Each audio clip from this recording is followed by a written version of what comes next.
Galera do canal Humanamente, hoje nós vamos falar sobre o índio, um dos principais temas e personagens da literatura brasileira, presente em vários momentos, em autores importantes e relevantes da nossa história literária.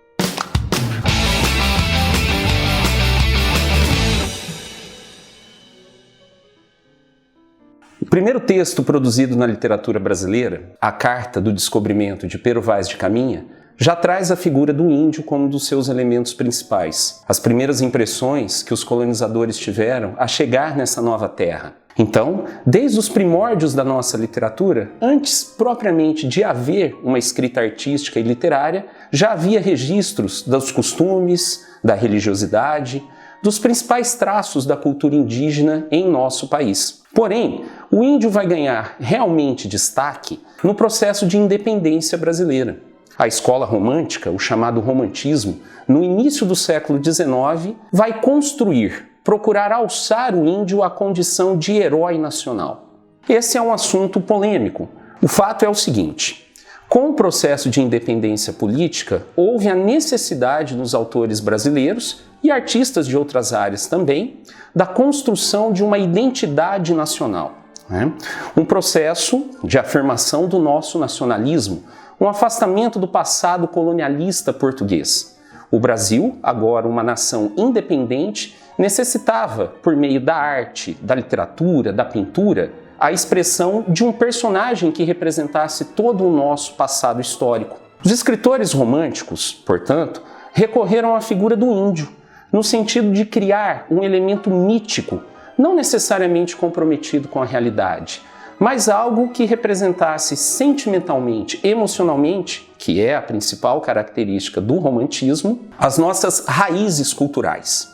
Muito bem, então os nossos escritores do romantismo foram primeiramente influenciados pelos artistas da missão francesa, que chega ao Brasil pouco tempo depois da vinda da corte de Dom João VI, em 1808. Pintores como Debré retrataram as paisagens brasileiras e o índio no seu estado natural.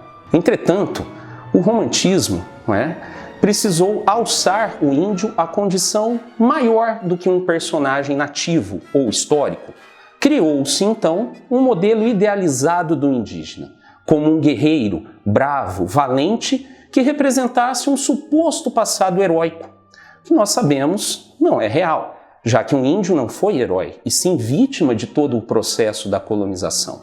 No sentido de afirmar a identidade brasileira, os escritores românticos, portanto, recorreram a modelos que não eram essencialmente brasileiros. O que eu quero dizer para vocês é o seguinte: o índio construído por José de Alencar, Gonçalves Dias e outros escritores do romantismo, na verdade é um personagem composto a partir de dois modelos. Um modelo literário, que é o cavaleiro medieval. A referência é um autor inglês chamado Walter Scott, autor de novelas de cavalaria do século XVIII, e também uma influência grande da filosofia de Jean-Jacques Rousseau com o mito do bom selvagem. Portanto, o índio que é representado em obras como Iracema, como Guarani, ou mesmo no poema Juca Pirama de Gonçalves Dias, não é propriamente um índio selvagem, da maneira como ele vivia na natureza, caçando e pescando. É um índio civilizado, um índio europeu demais, cavaleiro no sentido de guerreiro, bravo e valente, e cavalheiro, porque é a idealização dos ideais de uma sociedade evoluída e civilizada. Esse modelo do índio, no romantismo brasileiro, fez muito sucesso em relação ao seu público leitor, que era o público burguês, que buscava um sentimento de identidade brasileira, mas ao mesmo tempo estava ainda muito influenciado pela cultura europeia, fundamentalmente a cultura francesa. Os românticos, com o seu projeto nacionalista de afirmação da nossa identidade, acabaram ficando mais ou menos na metade do caminho. Conseguiram afirmar valores nacionais por meio da paisagem brasileira. Quem não se lembra da palmeira e do sabiá no poema do Gonçalves Dias? Não é? Mas também a partir da construção de um personagem que representasse determinados ideais que o nosso passado histórico não representa.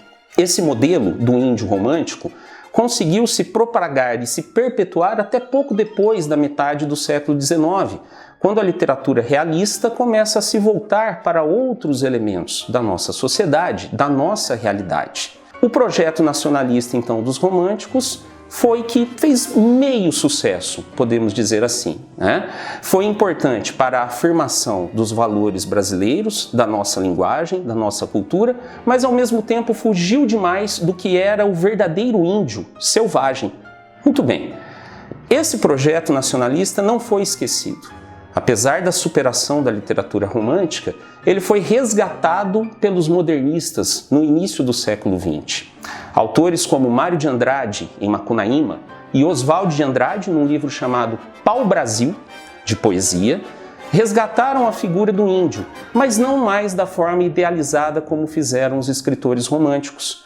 A partir do século XX, o índio é visto de uma forma crítica, ou seja, aquele ser que sofreu realmente um processo de aculturamento, que teve a sua cultura destruída pela imposição dos valores civilizados do homem branco. Um poema famoso do Oswald de Andrade, chamado Erro de Português. Atenção para o título, ele pode nos levar a acreditar que se trata de metalinguagem, se fala da língua portuguesa, porém não é esse o seu conteúdo. Quando o português chegou debaixo de uma bruta chuva, vestiu o índio. Que pena! Fosse uma manhã de sol, o índio teria despido o português. E essa é a visão dos modernistas. Da Semana de Arte Moderna, Mário de Andrade, Oswald de Andrade na literatura, Tarsila do Amaral na pintura, a construção de um índio que seja realmente ligado às nossas raízes culturais, que seja resultado de um processo de miscigenação, de mistura de diversas etnias, assim sendo caracterizado como o elemento identificador da cultura brasileira.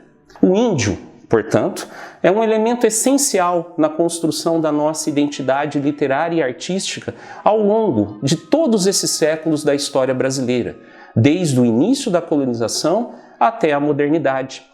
Um tema extremamente importante, já que se fala nos dias de hoje a respeito da inserção do índio na cultura do homem branco, demarcação de terras indígenas. Mas para falar desses assuntos, é necessário conhecer como os nossos escritores retrataram o índio, como construíram a imagem do nosso nativo por meio de todos esses movimentos literários.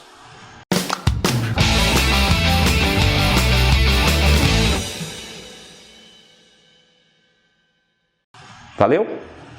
Aê! É.